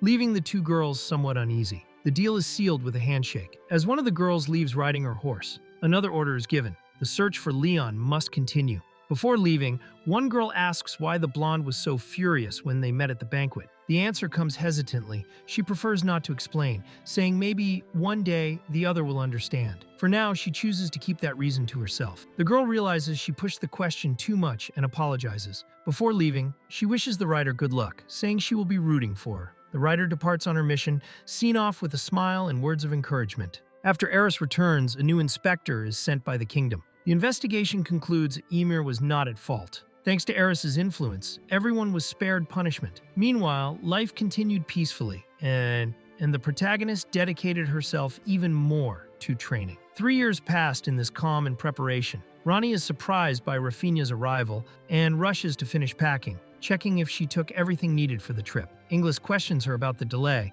and Ronnie assures she is almost ready. Both are excited because the day to enter the Knights Academy has finally arrived. As Rafinha says goodbye with a smile, promising to write as soon as she arrives, Inglis also prepares to leave. Her father advises her not to pick fights with her brother in the capital. He reminds her that people without runes cannot advance past Squire, but acknowledges Inglis's talent with the sword, believing she will stand out at the academy. Determined, she says goodbye, promising to keep working hard. The Duke entrusts Inglis with the mission of protecting Rafinha during their time at the academy, asking her to keep away any unwanted suitors. Inglis accepts firmly, promising to act without mercy if necessary. Meanwhile, a comment is made about her beauty, suggesting her presence might keep any threat away from her friend. As the adults comment on Inglis's beauty and how she draws looks wherever she goes, jokes arise about a possible marriage. Rafinha reacts indignantly, not understanding how her life is being decided without her opinion. Amid the jokes, she clarifies it's all just to become Ronnie's squire. The group stays lively, celebrating their arrival at the academy. Women arrive carrying baskets full of food, thanking Luke. He and another man are surprised by the amount, not understanding how such small people can eat so much. Meanwhile, Inglis and Rafinha prepare to leave, realizing the time has come to move forward. The farewells are emotional. The girls receive tight hugs and caring advice. Stay healthy, don't give up when facing difficulties, and always stick together. Meanwhile, the adults watch from afar, moved by how much they have grown. Inglis and Rafinha face the future with teary eyes but determined. Inglis and Rafinha say goodbye with confident smiles, waving to all who stayed behind. The carriage departs amid shouts of support and confetti in the wind. The journey to the academy begins, marked by promises, courage, and new challenges. During the trip, silence falls. Ronnie, emotional, lets some tears escape. Inglis notices and consoles her firmly and calmly, reminding her the greatest challenges are still ahead. United, they move toward the future. Ronnie wipes her tears and smiles, feeling more confident, remembering Inglis is by her side. The mood lightens when she decides to eat, but complains about holding the reins. Inglis, laughing, offers to feed her, and the two continue the journey with good humor and closeness. While being fed, Inglis reflects silently. She recalls her past life, where she was orphaned at 8 and fought to survive in a poor village. Now as Inglis, she has lived 15 years surrounded by love, security, and opportunities. She trained intensely and was welcomed into a home that gave her everything she once lacked. As the carriage follows an open path between the mountains, Inglis holds back emotion and wishes both luck. Memories of the family who took her in strengthen the value of those moments. Silently, she and Ronnie move forward, ready to face whatever comes. A knight reacts with fury after being demoted from captain, accusing the leader of dishonor and getting angry in front of the throne. He claims knights wouldn't exist without him and no one would follow her. Meanwhile, she remains calm, sighing at his arrogant speech while others watch silently. The woman stands firmly, reprimanding the knight for never showing remorse. She considers him unworthy even of the post he held. Then, she orders his removal, saying neither the knights nor the city are useful to someone like him. As he is dragged away forcibly, he protests but no longer has power. The woman watches silently, keeping her imposing posture on the throne. But behind her firm expression, there is contained anger. In thought, or perhaps a whispered fury, she curses the Highlanders, revealing deep resentment. Ronnie happily enjoys a snack, commenting on how traveling is enjoyable. Inglis watches worried, saying Ronnie is eating too much. Ronnie retorts that Chris is eating just as much. Meanwhile, inside the inn, others' glances start turning toward them, murmuring about the excessive meal. Sitting at the table, Ronnie and Inglis are surrounded by a huge pile of empty plates. 10 days after leaving Ymir, the girls arrive at Nova City. At an inn, they again face a pile of empty plates, a result of their excessive appetite. Inglis decides they need to limit meals to save until they reach the academy. Reluctantly, Ronnie agrees. Inglis, thinking about her abnormal hunger, suspects it's an effect of the new female body and starts considering a solution. Ronnie suggests skipping the visit to Alamein to save money and head straight to the capital, but Inglis refuses firmly. She wants to see with her own eyes the body of the prism hunted 50 years ago, even if it's dead. When Ronnie proposes finding a way to get more money, doubt arises. How would they do that? At that moment, Inglis calls the waitress with an idea in mind. While still stuffing herself with sweets, Ronnie excitedly asks the waitress if there's any work in town where they can use their skills. She shows her rune mark as proof. The waitress, surprised, recognizes the symbol. Inglis watches her friend in the background, asking for more pies, and notices even her fingers are stained with filling. An imposing figure watches Nova City from a hilltop. With disdain, she comments that the city, once quiet and ordinary, now annoys her. Her fixed gaze and dark tone reveal dissatisfaction and a possible approaching threat. Seeing the high-class rune, the Nova City guard is impressed and immediately allows the girls entry, promising to call the captain. As they head toward the castle, Ronnie wonders if the job is really worth it. But Inglis, intrigued, feels something said by the person in charge caught her attention. Even on the way to the academy, she decides to investigate. When asking why mercenaries were being hired, Inglis learns the new lord of the city dismissed all corrupt knights from the previous regime. The change improved residents' lives with lower taxes, but left the city with few workers to maintain order. The city is now under direct royal control. With rumors, it will be handed to a Highlander. Ronnie gets excited about helping, while Inglis watches everything closely. The waitress enthusiastically reveals the new lord of the city is a Highlander. Ronnie says he seems like a good person, but Inglis is suspicious. She believes the old lord was forced to give up the territory, and the loan story was just to protect the king's image. Despite actions like sheltering orphans, the presence of a Highlander there raises doubts. Inglis questions why they now want to live on the surface. Are they trying to colonize the land? Inglis thinks about possible reasons Highlanders want surface lands, maybe to gather resources without trading for artifacts, but ruling directly would bring risks and could spark revolts, strengthening groups like the Steelblood Front. However, if Highland has such overwhelming force that no one can resist, everything changes. They already send herald menaces as gifts, but maybe that's also a way to control. If so, the situation is even more worrying. Excited by the chance to provoke the Highlanders until they reveal their secret weapons, Inglis prepares to enjoy the situation. Meanwhile, she and Rafinha introduce themselves to Nash, the local knight's captain. Rafinha takes the lead as the mercenary candidate, and Inglis presents herself as her squire. Seeing the high-class rune, Nash recognizes the value she can bring to the team. Captain Nash, concerned, asks to test Inglis in a duel before putting her on the front lines. She accepts with a calm smile, without hesitation. The movement draws attention from other soldiers, who underestimate the girl by her appearance. Nash gently offers the first strike, and Rafinha watches nervously, thinking Inglis might be overdoing it. At the start of the duel, Inglis advances with a single sure and devastating strike. The impact throws Nash back, surprising everyone present. Rafinha sighs, already used to it, while the surrounding soldiers gape at the girl's unexpected strength. Nash falls to the ground after Inglis's blow, defeated with no chance to react. She says she tried to warn him, and he, dazed, admits she passed the test. Meanwhile, a soldier arrives with bad news. Magical beasts are approaching. Seeing Nash fallen, he panics. Inglis, lifting the captain with one hand, admits she may have exaggerated a little. With Nash still unconscious in Inglis's arms, she takes the chance to make the captain agree to face the magical beasts, rallying the soldiers. Quickly, everyone organizes and leaves through the city gates toward battle. Rafinha, already moving, catches Inglis's attention and comments they got more involved than planned. Watching the city, Rafinha notices how low and fragile the walls are, especially against enemies attacking as beasts and insects. Inglis agrees, remembering Mir's walls were much sturdier. Both realize growing up in a citadel spoiled them. They also notice the defense materials are low quality, showing previous lords only prioritized protecting the castle, which is much stronger than the rest of the city. While Inglis watches repairs on the wall, a soldier approaches and asks her to take command of the knights, since Captain Nash is out of action and no one else knows how to lead. Surprised, Rafinha questions the idea, but the soldier insists, mentioning Inglis's high-class rune as proof of her capability. She realizes the purge of corrupt knights left the local force weakened and directionless. Rafinha gets nervous at the idea of giving orders, having never had that responsibility before, but Inglis reassures her, saying that as a holder of a high-class rune, she will have to get used to it in the future. Then Inglis reveals she has a plan and motivates Rafinha, reminding her honesty and calm can inspire others. Encouraged by the support, Rafinha gains courage and decides to lead. Rafinha takes the lead and, determined, shouts for everyone to follow her. She assumes command of the group and declares they will face the magical beasts.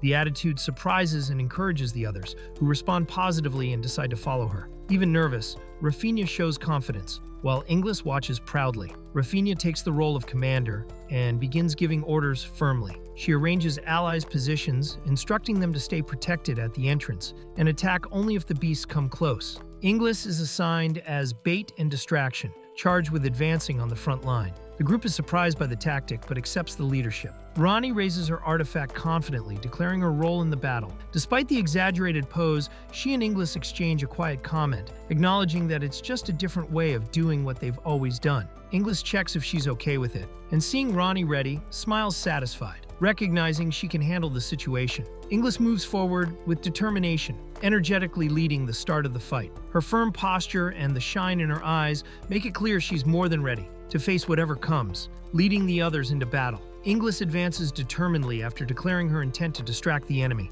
While the group fights a fierce creature, she runs at high speed, leaping into the battlefield, ready to draw attention and open space for others to act. Even with the others shouting for her to return, Inglis ignores the warnings and charges straight at the monsters. With agility and precision, she attacks the fierce creatures, cutting one forcefully in a quick and sure move. Inglis continues her aggressive push. She kicks one of the beasts hard, throwing it far away. At the same moment, another creature jumps to attack her from behind. She reacts quickly, spinning and facing it with a firm look, ready for the next strike. Even when grabbed, she shows no hesitation and maintains her fighting stance. In midair, Inglis dives swiftly toward the enemy. The impact of her strike is brutal, smashing the enemy hard on the top of the head. The attack is so powerful it cracks the opponent's surface immediately. The force of Inglis's strike causes a devastating explosion on the ground, throwing debris everywhere. She lands lightly as the enemy is crushed. Observers, impressed, can't hide their shock at her speed and strength. While fighting multiple creatures in the air, Inglis notices her normal attacks aren't strong enough. Even though she has enough power to end everything at once, she chooses to prolong the fight so others can learn by watching.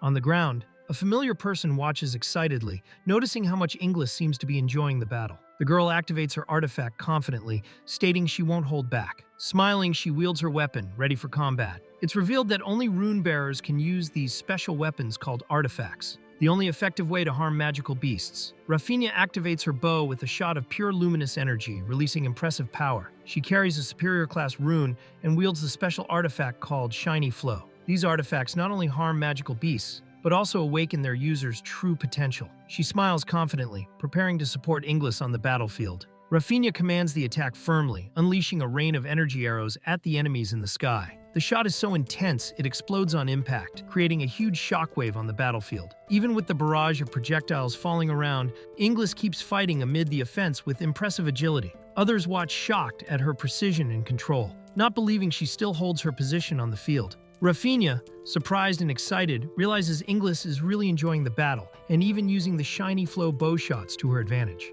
After the battle, Inglis and Rafinha celebrate with a high five. Inglis praises her friend's accuracy while Rafinha returns the credit, saying she only managed thanks to the perfect distraction Inglis created. The two walk together toward the gate, receiving applause from those who watched the fight. 3 days later, a new mobilization occurs. Cyrene thanks everyone and leads a group toward the next mission. The reason is her direct request. Former knights of the previous lord formed an alliance and were causing trouble, demanding an organized response. Cyrene decides to act urgently after attacks on knights and threats to the population. She personally leads the mission, spreading rumors she would face the former knights to lure them out. Knowing they would seek revenge, her plan was to capture them all at once when they appeared armed. As the group prepares, each shows their motivation. Rafinha is excited to help Cyrene, while others question the risk she put the mercenaries in. Inglis, with a confident smile, reveals her true interest is facing strong opponents. She admits she hasn't found a worthy rival since she was 12 and longs for a challenge that finally satisfies her. In the distance, the group's destiny is already in sight. The group arrives at the abandoned church marked as the enemy's hideout. Tension rises when Inglis senses an enemy army much larger than theirs. Still, she stays calm and warns everyone to be alert. One of the knights promises to protect Cyrene at all costs, showing the seriousness of the situation.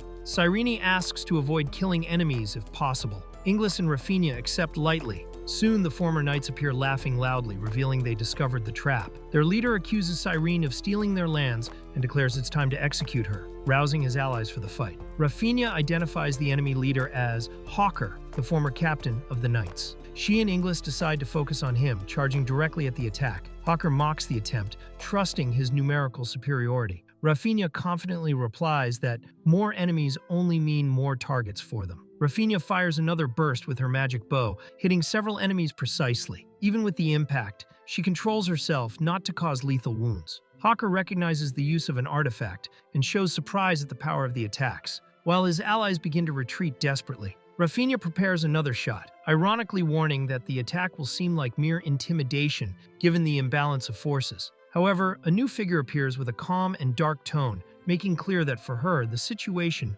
won't be as easy as it seems. A powerful explosion interrupts the battlefield, surprising Rafinha and the others. A mysterious woman emerges amid the impact, launching a devastating attack. With a firm posture and cold gaze, she apologizes, but declares this is the end of the line. The warrior with a torn cloak walks firmly toward the enemy group, wielding her spear. Her presence intimidates the opponents, who hesitate upon seeing her approach. Mercilessly, she pierces one man with a direct strike, knocking him down as the others retreat, seized by fear. The warrior's presence demands immediate respect. Her aura is so intense, it gives observers chills, especially one girl who recognizes her as a high-level threat. While fallen enemies remain on the ground, an ally praises her performance, but she replies coldly and orders the others to handle the rest, keeping her tone direct and authoritative. The blonde takes the lead and orders Ronnie to protect the group, leaving the opponent to her. Ronnie obeys but doesn't hide her discomfort with the situation. The blonde, preparing for the fight, can't hide her excitement. Even trying to mask it, the shine in her eyes and smile reveal how thrilled she is by the challenge. The opponent tries to provoke arrogantly, asking if the blonde is mocking her. The blonde just smiles confidently in response. Then she activates a powerful ability, Ether Shift, surrounding herself with an energy explosion, surprising the adversary with her hidden strength. Everyone is shocked to realize Inglis's hidden power, whose mana seems limitless, even though they sense no presence. The opponent doesn't understand how there can be so much power without feeling anything. Inglis, confident, criticizes the arrogance of the Highland menaces and warns that appearances deceive. With a determined look, she challenges the enemy to fight with everything she has, holding nothing back. They face each other with intense gazes. The enemy, excited, accepts the challenge with a wild smile, saying it's been a long time since her last real fight. Inglis replies with the same energy, revealing she's been waiting for this for 3 years. Both walk confidently, ready for a direct and full confrontation. Inglis throws her sword to the ground, refusing to use it against the opponent. For her, the weapon would only be a hindrance. The enemy is surprised by the boldness of being challenged empty-handed but quickly attacks in fury, promising to crush the girl on the ground. The enemy charges with speed and aggression, trying to hit Inglis with her spear. However, Inglis dodges easily, surprising with her agility. Impressed, the opponent recognizes Inglis's speed but stays focused as the next strike is already being prepared. The adversary launches a brutal sequence of fast attacks, striking the ground hard while trying to hit Inglis. She advances with speed and violence, creating constant pressure. Inglis, even panting, stays firm, focused, and ready to continue the fight. Inglis keeps dodging with impressive precision, reading every opponent move easily. She moves with agility and confidence, maintaining control of the situation. The adversary, already sweating, begins to despair as she realizes all her attacks are being predicted. Shocked, she wonders who this girl is that fights with such superiority. Irritated by missing every hit, the woman stabs her spear into the wall and starts hitting it hard, furious and frustrated. She loses control in the face of Inglis's clear advantage. Inglis praises the opponent with a smile, but then hits her with a devastating kick, throwing her against the wall and breaking everything around. The adversary barely has time to react. While some watch from afar and comment if Inglis is exaggerating again, the girl passes through the destroyed wall and faces the fallen enemy. She says the 3 years of training made her stronger and that dodging Ronnie's blows was worth it. The opponent rises furious, unable to accept Inglis's advantage. Inglis challenges the opponent to use her final technique. The woman, surprised, mentions Aerys, believing she hid some ability. Inglis denies knowing Aerys, but reveals the country has 2 Hyrule menaces, Aerys and Ripple. Inglis asks who her opponent is and why a 3rd Hyrule menace is attacking. The woman replies that the Highlanders are stealing their home. Inglis counters, asking why she uses her power to attack instead of protect. The woman says standing still is one thing, but helping oppressors is another. Inglis replies that everyone in the castle respects Lady Cyrene, indicating the situation isn't as simple as it seems. Inglis says what matters is not who rules, but how they rule, citing the children's affection for Lady Cyrene as proof. The opponent replies that's superficial. She warns something is wrong in the city, mentioning an abnormal mana flow and stating that when the truth is discovered, it will be too late. Inglis confirms she noticed something strange, but shows no concern. The other woman admits she fights for no particular cause, only by her own will. Inglis reveals she works with Cyrene just to cover travel costs, and that her desire to fight brought her there. The opponent is shocked to realize Inglis seeks battles just for pleasure. The enemy rebels, asking what's the point of having power without purpose. Inglis firmly replies, to have fun. The woman calls her a purposeless machine and attacks. Inglis counters, saying true strength comes from years of training and survival, and chasing empty ideals leads to weakness. The opponent hits Inglis with a kick, saying she doesn't deserve power. Inglis, smiling, replies that's a phrase worthy of a king speaking from experience. Irritated, the woman gathers huge energy, preparing a devastating attack with her weapon. Sistia activates a strange technique, distorting her own body. She advances at high speed, launching a lethal long-range strike. Inglis watches carefully, noticing something's wrong since such a long-distance attack shouldn't be possible. Inglis throws a powerful energy punch. Sistia manages to dodge at the last moment, avoiding a direct hit. Even impressed by the strength, she stays calm and acknowledges the fight's difficulty. Sistia reveals her final technique, able to attack at a distance, ignoring spatial laws. Inglis quickly analyzes the risk. If the enemy fires several attacks in a row with this skill, the fight could become deadly. Sistia fires a series of attacks using her spatial technique, destroying everything around. Inglis moves agilely, dodging the strikes while smiling. For her, the fight gets more fun and challenging. Inglis faces the opponent with a confident smile, daring her to show her next move. The enemy, initially surprised, soon responds with a sharp look, calling Inglis foolish for underestimating her. The opponent activates her spatial ability again and hits Inglis with a direct strike to the face. Surprised, Inglis can't react in time and takes the hit. The advantage suddenly shifts. Inglis is thrown far after the kick and realizes too late that not only the spear bypasses space, the enemy's kicks do too. Before she can recover, Sistia prepares another attack, aiming straight at her opening. Under pressure, Inglis activates her special technique. Her body glows and quickly vanishes from sight, catching Sistia by surprise. The enemy looks around confused, unable to locate her. Taking advantage of the moment, Inglis appears behind the enemy and lands a direct hit using her ether shell technique. The impact is brutal, sending Sistia flying with no chance to react. Sistia falls defeated, surprised by the outcome.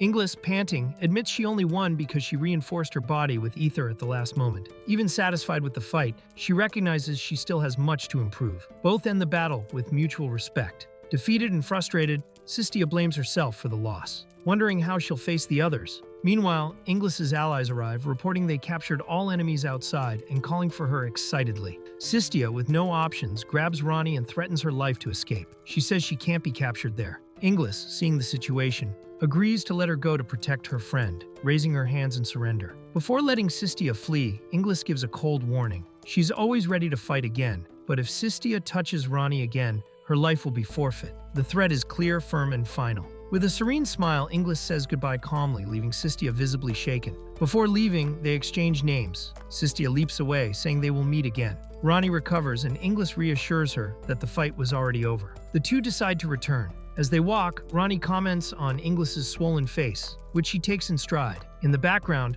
all captured enemies are tied up, and the mood is already relieved. The next day, prisoners are gathered before the population. Cyrene takes responsibility for expelling them and understands their contempt. She explains she only wanted them to think about something important. Some protest, but she reinforces that force doesn't justify contempt, and that everyone must treat each other with respect. Even pressured by the knights to punish the traitors, Cyrene refuses execution. She asks for the prisoners' bonds to be released, declaring there will be no deaths. The decision surprises everyone. Cyrene kneels before the former enemies, surprising everyone. Instead of punishment, she asks for their strength to protect the region. She declares that in a world full of dangers, unity is needed, not domination. She asks them to use their power to help, not to oppress. The people watch silently as Cyrene bows humbly before the ex-rebels. Everyone is confused. A noble Highlander doing this? Her actions contrast completely with the cold and arrogant image they had. Even Inglis is surprised by her attitude. The ex-rebels are moved by Cyrene's gesture,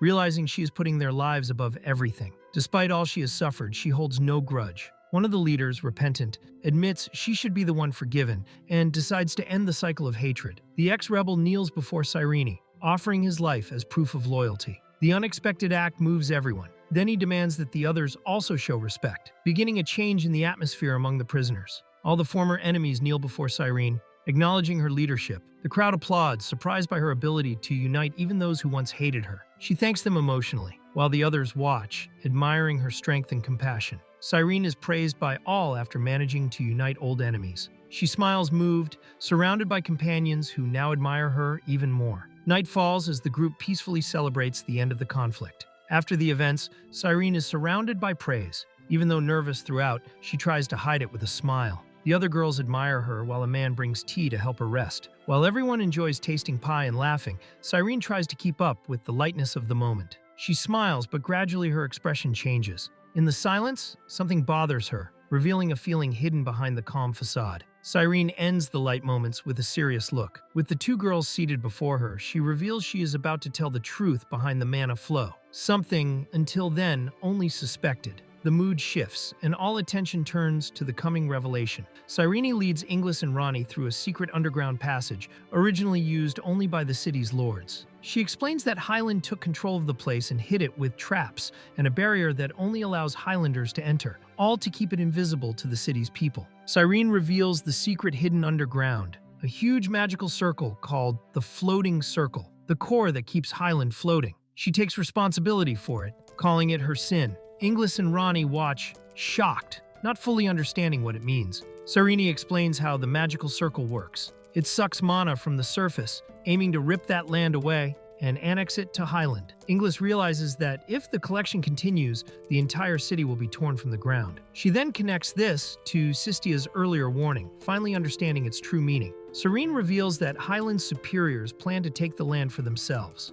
The population would be forced to flee or become slaves, and if they resist, the city could be burned. Lini and Inglis are outraged by the cruelty of the options: exile, slavery, or death. The tension rises until Cyrene admits they are right. Cyrene states she will not allow the city to be destroyed. Even if she must disobey orders, she is ready to fight. Her priority is to protect the people and ease their suffering, no matter what Highland thinks. Cyrene confirms she forgave the former knights because she feels she also needs forgiveness. She reveals she entrusted the two girls with this important truth because she wants to face the future with them, even if it means fighting to protect the city. Cyrene reflects alone, feeling the weight of responsibility as consul. She believes her presence has brought improvements in the present, but also knows she hid a dangerous future from the population. Given this, she begins to doubt if she's truly doing the right thing or if she should continue there. Cyrene stands before Inglis and Rafinha, saying that if they cannot accept her presence, they should kill her right there. She reveals her death would activate the Guardian of the Floating Circle, but believes the two could defeat it and protect the people. The decision now falls on Rafinha, and Inglis encourages her to give her own answer. Rafinha gets nervous with the responsibility, but Inglis reminds her the decision is hers. Inglis throws the responsibility of the decision to Rafinha, reminding her that as a future leader, she will need to make hard choices. Rafinha panics at having to choose, but Inglis insists it's part of leading, and she must get used to this burden. After hesitating, Rafinha takes a deep breath, gains courage, and runs to Cyrene. Firmly, she declares her decision. She chooses to believe in her. Cyrene listens silently, visibly moved by the choice. Rafinha confesses she sincerely believes in Cyrene's intentions and begs her to protect the city and its people. Moved, Cyrene listens as Rafinha promises to study hard and return as a knight. They share a touching moment, sealed by gratitude and trust. Inglis and Rafinha run to the top of the wall and jump, but are shocked by a shocking scene. Many soldiers lie on the ground, seriously injured or dead. Inglis and Rafinha are shocked to see the creature responsible for the massacre. A humanoid magical beast appears at the center of the chaos, destroying everything around brutally. Inglis notices the mark on the creature's forehead and recognizes something alarming. The symbol confirms her suspicions, the connection with something Cyrene had mentioned before. Meanwhile, the beast concentrates energy in its hand, about to unleash a massive attack, showing a level of power that threatens everything around. Inglis and Ronnie rush while trying to understand Cyrene's transformation. Inglis's suspicion is confirmed when she remembers the substance used years ago to turn Rahl into a beast, prism powder. Now it seems the same fate was imposed on Cyrene, probably by the Steel Blood Front group. The remaining doubt is when it happened, and if there's still time to save her. Inglis and Ronnie shout for Kyle to run, warning about the danger. At first, he seems emotional, with tears in his eyes, but soon reveals a twisted smile and starts laughing uncontrollably. With a crazed look, he yells, "Serves you right," leaving the two completely surprised by his sudden and sinister reaction. Kyle faces Lady Cyrene's bestial form and screams that it is revenge for the death of his brothers. He accuses the Highlanders of punishing innocent children just because the local lord annoyed them. He remembers his brothers were just playing when killed as an example. Consumed by hatred, he laughs wildly and says all Highlanders deserve to die, expressing an intense desire to see them in hell. The girls realize Kyle is involved with the enemy group, the Steel Blood Front. They discover the herbal tea served by him was contaminated with the same powder used to turn people into magical beasts. Although they also drank the tea, they notice they were not affected, confirming the effect only hits Highlanders. Inglis thinks Cyrene probably didn't notice Kyle's true intentions, or maybe she did but still kept him close, hoping he would change. The children come out from hiding and call for Lady Cyrene, worried about her pain. Even transformed into a magical beast, they recognize her and ask if she is suffering. Kyle refuses to help Cyrene even after seeing the children begging. He states he would never save anyone from Highland, recalling angrily all that the Highlanders did to the surface people. Even facing Cyrene's tears in her human form, his hatred speaks louder. Meanwhile, the magical beast's energy begins to intensify. As chaos takes over the battlefield, Chris organizes the evacuation of the children and urges everyone to flee. Inglis decides to confront transformed Cyrene, leaving Ronnie to deal with the other magical beasts. Ronnie, still in shock from everything, questions why Kyle caused all this, including sacrificing his own life. Even confused and shaken, she accepts Chris's request and runs to fulfill her part. In the midst of the confusion, Sistia reappears unexpectedly and attacks with precision, landing a direct cut on the magical creature. Her offensive surprises Inglis, who immediately recognizes the warrior's figure and reacts irritably at the reunion. Sistia launches another direct attack against the creature despite warnings to stop. Determined, she jumps with spear in hand, but something unexpected happens before the final blow. Her eyes widen as she notices something surprising at the last second.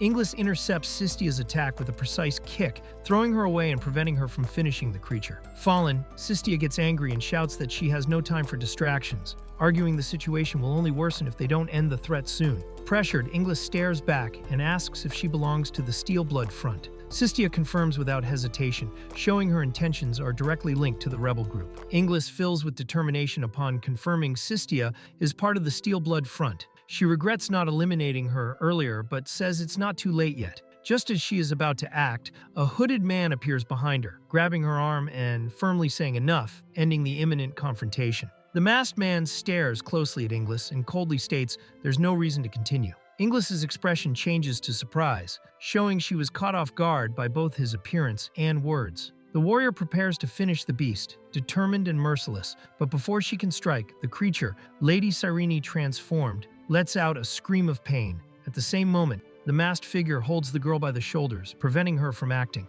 With a firm and calm voice, he says there's no point in continuing. Surprised, she stops instantly, feeling the weight of those words. The girl tries to advance, but is surprised to realize the masked man has disappeared. When she turns, he is already calmly standing in front of her. He reveals that all members of the group carry the prism powder and that Kyle still had his dose, regardless of how the previous fight ended. The girl demands to know who he is, but he only explains that the original plan failed, so Kyle acted on his own, willing to sacrifice himself. something the masked man considers worthy of respect. The masked man reveals himself as the leader of the Steel Blood Front. He states he has no name, allowing them to call him whatever they want. With a calm and firm posture, he declares he came there to protect that land. The girl challenges the masked man's words, questioning if he intends to protect the land from the consequences of his own actions. Although he hides his name, his voice sounds strangely familiar to her. The masked man then states that although they exterminate the Highlanders, the people of that land should not suffer, because they carry no guilt. Given that, the girl says she cannot allow either side to be harmed. Meanwhile, the monster that was once Cyrene roars in fury,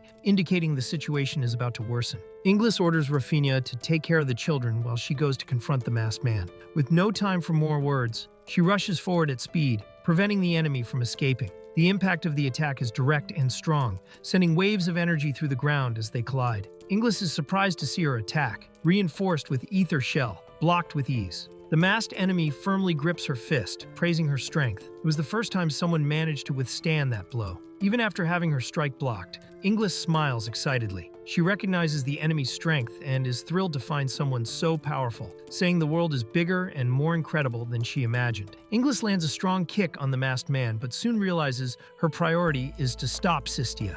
Wasting no time, she tries to advance, forcing the enemy to get out of her way with a sequence of aggressive attacks. Even injured, the masked man apologizes but states he cannot let her pass. He leaps quickly, trying to prevent Inglis from continuing her charge, forcing her to chase him as their battle continues in the air. Inglis pursues the masked man in the air and advances forcefully, ready to attack him directly. Determined, she focuses her energy into a powerful blow, showing excitement at the challenge. Inglis launches into an intense sequence of attacks, delivering several rapid blows against the masked man. Despite the force and speed, he only defends, without counterattacking. This draws her attention, as she notices he is not trying to counter at any moment. Inglis realizes the enemy is underestimating the group, thinking he only needs to worry about her. However, Rafinha appears at the right moment, launches a surprise attack, and interrupts the masked man's offense, protecting her friend with precision and determination. Rafinha loudly declares that Cyrene is her friend and prepares to face the red-haired woman coming at her with a fierce attack.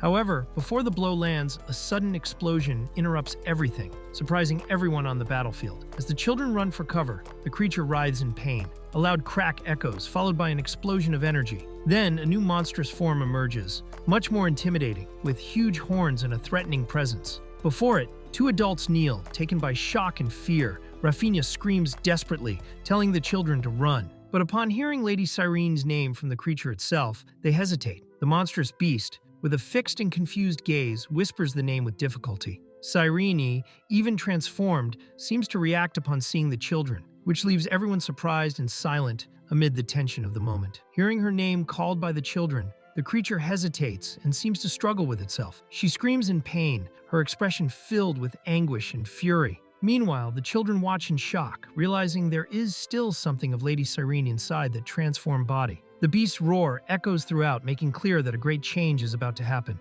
Inglis gathers her energy with a desperate shout, aiming directly at Cyrene, who is still in her beast form. She launches her special attack, the Ether Pierce, intending to break the magical armor and reach the true Cyrene inside. Everyone watches in shock, realizing Inglis is willing to risk everything to free her from that state. Inglis's attack hits Cyrene hard but is not lethal. The beast staggers, clearly shaken but still standing. Sistia, furious, shouts indignantly. Cyrene was about to sacrifice herself, which would have solved everything, but Inglis stopped her at the last second. Inglis senses Cyrene still retains her consciousness and realizes she would rather die than hurt the children.